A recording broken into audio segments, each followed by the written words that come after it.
Україна! Понад усе! Україна! Понад усе!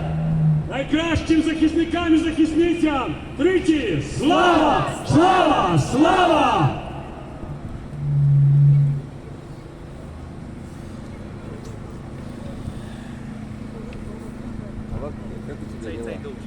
Нормально. Do 1, 2. Ah, here we go, here we go. Let's try that again. Слава Україні! Слава нації! Україна! Україна! Україна! Героям України тричі! Thank you very much for coming here today, my friends, to our Ukrainian rally, where we are going to be speaking about this terrible crime against humanity that the Russian terrorist regime has committed and is committing right now in Ukraine. However, there has been news of something terrible that has happened in Russia also. Just days ago, there's been a terrorist attack in Moscow. Apparently, more than 100 people died. Usually they say that around 150 have died.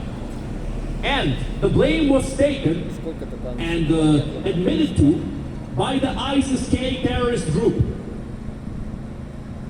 Now, I want everybody to know that the Ukrainian people oppose terrorism wherever it happens and whoever is committing it. We oppose ISIS, we oppose Hezbollah, we oppose Hamas, we oppose the Houthis, and of course, we oppose the Russian terrorist regime. Russia is a terrorist state! Russia is a terrorist state! Russia is a terrorist state! Russia is a terrorist state! Russia is a terrorist state! Russia is a terrorist state! Stop Russia, stop the war! Stop Russia, stop the war! Stop Russia, stop the war! Stop Russia, stop the war! Stop Russia, stop the war! Stop Russia, stop the war! Help Ukraine protect peace! Help Ukraine protect peace! Help Ukraine protect peace! Help Ukraine protect peace! Help Ukraine protect peace! Help Ukraine protect peace! The Ukrainian community is unequivocal about its opposition to terrorism. And we condemn what happened in Moscow, as we condemn all the terrorist acts perpetrated by any other terrorist group, like the ones we've mentioned already. And of course, like we have been condemning throughout the years, what the Russian terrorist regime has been doing in Ukraine, Bucha, Irpin, Mariupol, and countless other occasions, my friends, where the Russians have destroyed and killed and mutilated the Ukrainian people. And let's not forget about that, because the casualties of those terrorist acts are far greater than anything these four ISIS fighters, these four terrorists with machine guns could have ever accomplished. The whole world needs to remember that. The whole world needs to remember which threats are more serious. But once again, as I've already mentioned, we condemn this act as all other terrorist acts. And on that note, I think it's very important for us to say what the message of the Russian government was after this terrorist act has occurred. Now, everybody knows that ISIS-K took blame for this situation. ISIS-K claimed that they were the perpetrators, that they are responsible for this act of terrorism in Moscow. And yet, although they have admitted that it's their fault, the Russian terrorist regime did not care. They decided to use this act of clear Islamic extremism as somehow something connected to Ukraine. It's absolutely unbelievable. There could be a war between Russia and China tomorrow, and Russia will still blame Ukraine and the West for it. Atrocious. It's actually disrespectful to the civilians killed in Moscow, for the Russian terrorist regime to be claiming that Ukraine has caused this matter, this issue that has happened now. And make no mistake, the Russian terrorist regime will always blame Ukraine of every single wrong in their country. Although the vast majority of the wrongs in their country, such as the freezing of many Russian cities, such as the economic collapse, such as the degradation of public services, was caused by their own mismanagement, by their own actions, by their own genocidal demeanor in Ukraine. And now, that the Russians have focused all of their attention on Ukraine, all of their military and FSB resources on the Ukrainian people, to destroy the Ukrainian people, to unroot the very identity of theirs. Now they act surprised when Islamic extremists come to their very capital and slaughter people by the hundreds. Now, my friends, it needs to be said that it's still unclear whether this was an act of pure incompetence by the Russian FSB, which is possible. It's very possible. Because as we know, the FSB is very good and very well trained at oppressing their own people, at putting their own dissidents down. But they're a little bit less good when tackling real threats, foreign threats, like extremism, like what we've seen right now. However, it needs to also be said that Russia has a history of doing provocations and inside jobs to make sure they have an excuse to attack the people who they want to attack. The war in Chechnya had something very similar, happening right before Putin decided to go full throttle and level Grozny to the ground. A terrorist attack, that's right, that somehow slipped through the fingers of the Russian FSB, the self-declared all-powerful FSB that makes no mistakes, according to them. Now, my friends, we all know very well that the Russian terrorist regime is incompetent. But the Russian terrorist regime is not incompetent in everything. And it is possible that this situation was an inside job to make sure that they whip up the Russian people into a frenzy and point their fingers at Ukraine, although Ukraine was completely blameless in this situation. And as we know, my friends, there is a war going on between Ukraine and Russia right now. When the Ukrainians strike against the Russians, they strike their bases, their military positions. They strike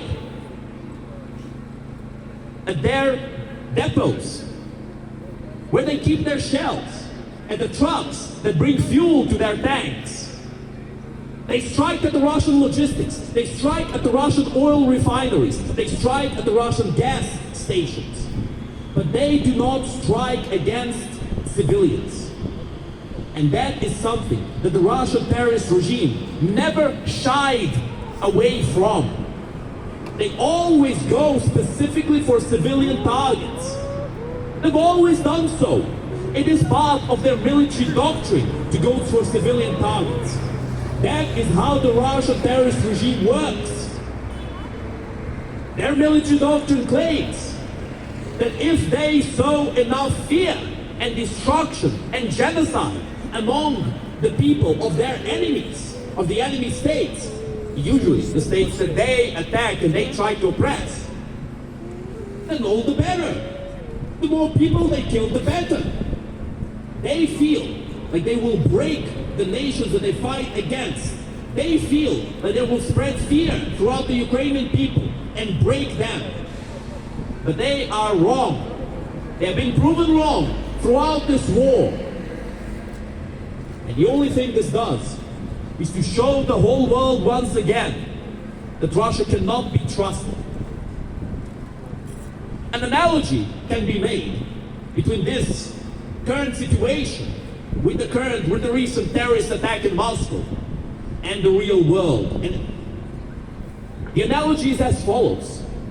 Russia is a prison people are the inmates.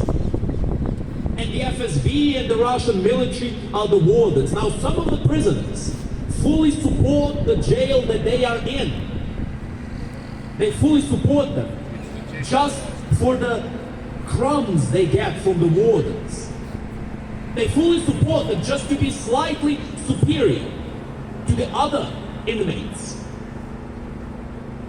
Then some of those inmates, they oppose the prison, but they are incapable of changing much. After all, they are prisoners themselves. And that is why they usually die, or are put in even worse conditions than all the other prisoners of this Russian prison. But the majority of the inmates in this prison we call Russia are indifferent. They have been depoliticized. They have been separated from politics. When you ask them what they think about the current political situation in Russia, if they agree or not with Putin's measure, who is it that they support in reality?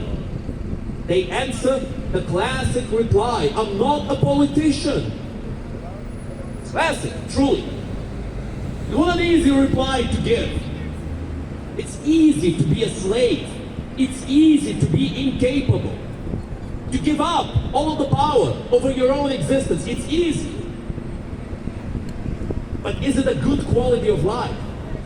Is it a good way for a better future? A freer future? A future of trade, prosperity, and international relations?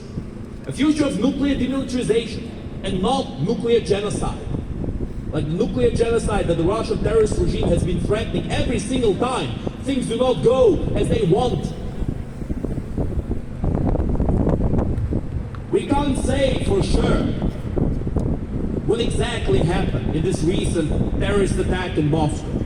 We can't say for sure if it was an inside job or if it was a product of Russian incompetence and of this complete focus the Russian terrorist regime has in Ukraine right now. We can't say that yet. We don't have enough evidence. But my friends, these conspiracy theories spread by the Russian terrorist regime about how Ukraine was employing these Islamists, they're absolutely ridiculous. Makes no sense whatsoever. Ukraine has no links to ISIS and no links to Islamic extremism. Russia, on the other hand, they have the Ahmad group, which is an Islamic extremist group. And it's truly a sad story to see these Chechens enslaved by the Russian terrorist regime and sent forward to do their bidding. But we also need to mention that these Chechens of the Ahmad group have proven themselves to be nothing more but TikTok warriors who make some funny videos on TikTok, who shout Ahmad Sila in front of destroyed villages and claim that they have taken over them. When in reality, the casualties are mostly with the Russians who are sent there as cannon fodder, with the Ahmad troops pointing the machine guns at the back of the Russian soldiers. That is, my friends, because the Kadyrovites have been bought. Their pockets are full of rubles. And they don't care if they're selling out their whole country, their ethnicity, their culture, their religion. It doesn't matter to them. They are shills. They are slaves. But they are slaves with a better quality of life than the vast majority of the other slaves who live in Russia. Because the whole population has been enslaved. And the situation right now is as follows. This prison called Russia has had an attack against it from outside by Islamic extremists. And these Islamic extremists have killed some of the prisoners. Now we, the Ukrainians, and the free world, we have nothing to do with this prison. We have nothing to do with the ones who attacked it. But because this prison hates us, because it's at war with us, they are compelled to blame us of their problems. They are compelled to blame us of the attacks that are happening against them. And my friends, Obviously, we condemn this attack. And we never call terrorist attacks justified. But we can see the reasons behind this attack. The atrocities that the Russian terrorist regime has committed in Syria, the use of chemical weapons, the destruction of Aleppo, they have not been forgotten. And Islamic extremists will unload their anger against the peaceful population, even if that population had nothing to do with the atrocities done by their government. And this is another reason why the Russian prisoners need to at long last rise up. Now the question is, can they? Can they still fight for what little dignity they have left? Can they still fight for what little freedom they have left? I do not know how to answer that question. We've spoken with the Russian opposition, but unfortunately, the Russian opposition seems to be very passive. They're not active at all. They're hoping, they're waiting, expecting something to change. And my friends, we have to remember the old saying. This is a saying spread around all of Eastern Europe. The saving of the drowning is a job for the hands of the drowning. If people cannot or will not do a single thing to help their own situation, then their situation will never improve. To be expecting a prince in shining armor to come and save you is meaningless, it's stupid, it's pointless, it's pathetic. Every single person needs to become that armored warrior who can fight for their freedom, who can defend it, who at the very least can speak for it. Because words have power, words have meaning, words can reshape the course of history, it can reshape the course of society itself. And those words have been taken away from the Russians long ago. Silence is what they have. And their answer to political questions, although they are making their answer with words, their answer is equivalent to silence. Because what does it truly mean to say I'm not a politician? It means I have no opinion. It means I do not want to speak. It means I am silent. That is what it means. Now we will see how the Russian population reacts. But let's not forget about the suspicious coincidence of Sergei Shoigu, the leader of the Russian military forces, saying that one of their main objectives this year was to create 2 new Russian armies. And a few days after he made this announcement, whoop-de-doo, we have a very suitable terrorist attack in Moscow. Just like in the bad old days of the Chechen War. I guess old habits do die hard. But once again, my friends, we are not claiming anything with certainty. We will wait for the evidence to surface, because we are not like the Russian terrorist regime, who simply throws mud until some of it sticks, as they have been doing ever since the beginning of this war, ever since 2014, when they have invaded Crimea, when they have invaded Donbass, and when they claimed that they were there to protect the poor Russian speakers and the ethnic Russians. And now we see ethnic Russians fighting on the side of the Ukrainians in Belgorod.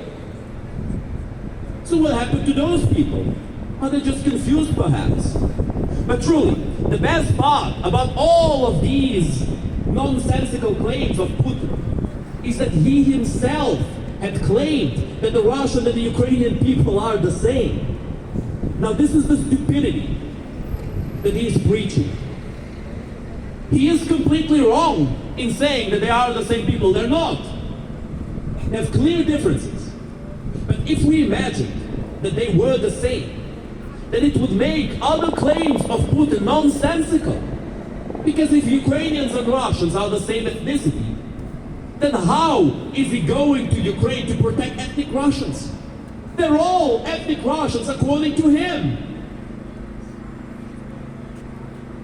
Self-contradiction is one of the biggest red flags we can see in any politician who speaks for his own benefit and not for the benefit of the people who they swore to protect, of the people who they swore to do their best for. That is what we see in Russia. A president who will systematically attack the prisoners, and who will blame the free men and women outside, and who will blame the ones who don't even know what just happened, because they cannot take any blame for themselves. That, my friends, is how a terrorist regime works. And that is why we must stop them together. All together, we will win. All together, we will win. All together, we will win. All together, we will win. All together, we will win. All together, we will win. World, wake up! World, wake up! World, wake up! World, wake up! World, wake up!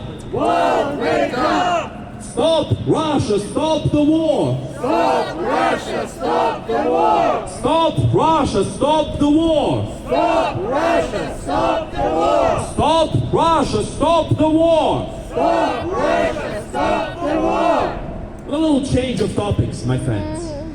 As you are all aware, not so long ago, Emmanuel Macron, the president of France, has been changing his tune about Ukraine. At long last, he has started telling some truth. At long last, he has claimed that the European leaders cannot continue to be cowards, that they need to change their ways.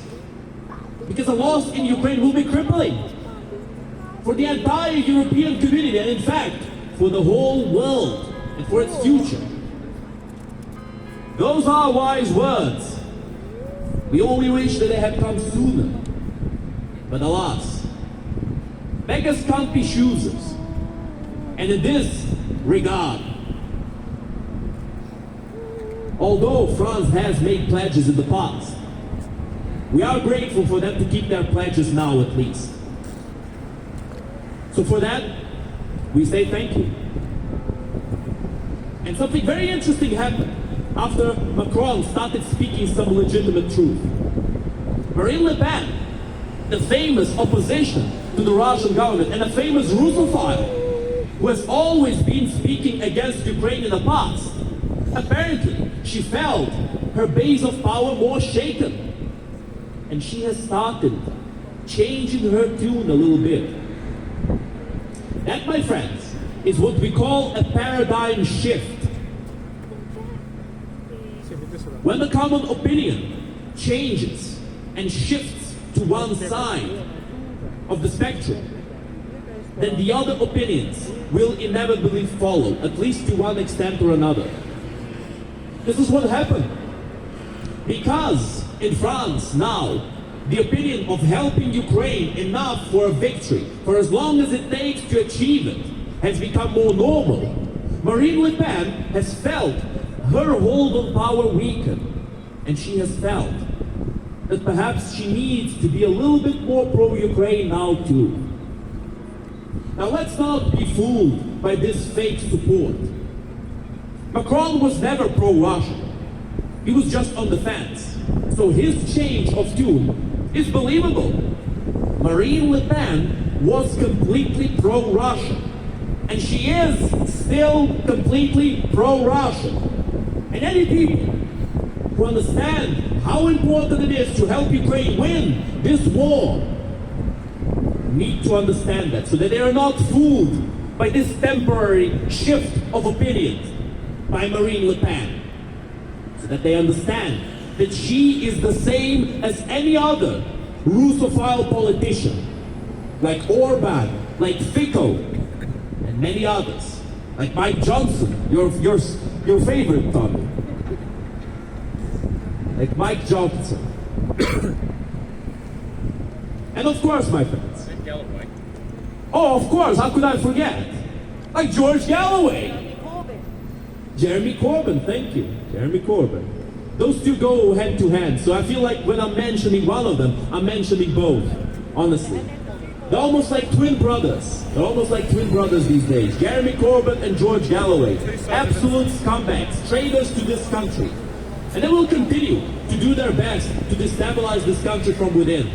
It is a true disaster that Galloway was allowed into the House of Commons again with his own bootleg party. I think he calls it the Workers' Party. Isn't that right? Very original. Might as well just smack a hammer and sickle right there and say, we are the Stalinist party. I mean, what would be the difference? Jeremy Corbyn was doing something very similar in his Red Manifesto before he got completely hammered in the election. Destroyed into pieces. His political career ended. Indeed. But George Galloway, my friends, he has this fame of supposedly being a good speaker. Now, we give credit where credit is due. But George Galloway is good at something that is not speaking itself. He is good at deviating from the question that he is being asked. When George Galloway is asked if he supports terrorist organizations, such as ISIS, such as Hezbollah, such as Hamas, he deviates, he runs away. He goes in the usual whataboutism route. Or what about what the UK did in the past? What about what the Americans did in the past? Exactly, what about the evil Zionists? That's what Galloway says all the time. He doesn't answer any questions. He answers those questions with other questions of his own. But he does it skillfully. And that is why there is this rumor that George Galloway is a good speaker. He's not. All it takes is somebody who has enough knowledge to catch him on his misrepresentation of history, and who has enough experience to not allow him to run away from difficult questions. Because that's exactly what he does every single time. It's about time that this country has learned who their enemies are. Learned properly, so that the people of this country do not vote for the Jeremy Corbyns and the George Galloways, but instead they vote for a better future. And with that, my friends, we will have our musical break. Slava Ukraini! Slava Nації! Україна! Україна! Україна! Героям України тричі! Слава! Слава! Слава!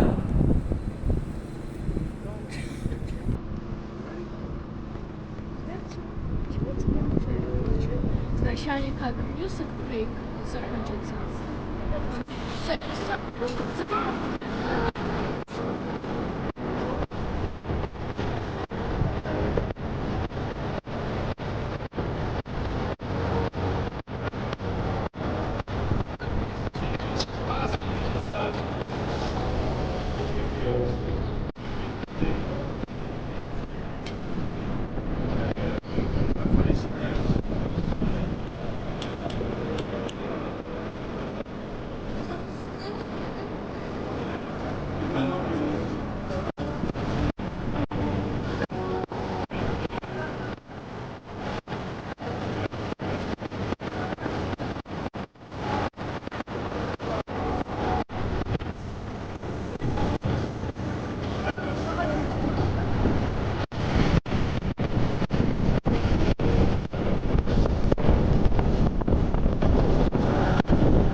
Subscribe and like.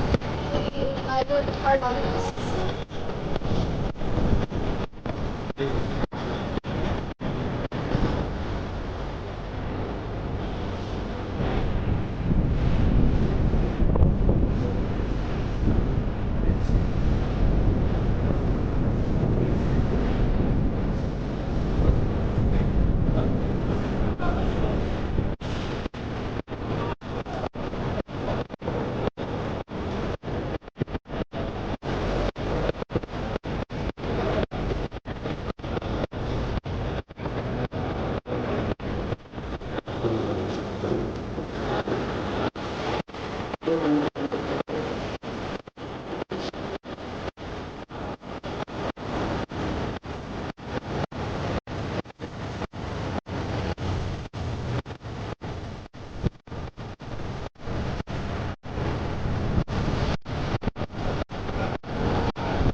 Слава Україні!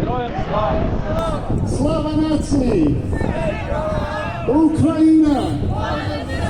Україна! Понад усе! Україна! Ladies and gentlemen, terrorism is inexcusable. Terrorism is to enact terrorism on Georgia, Chechnya and Syria through violence, oppression,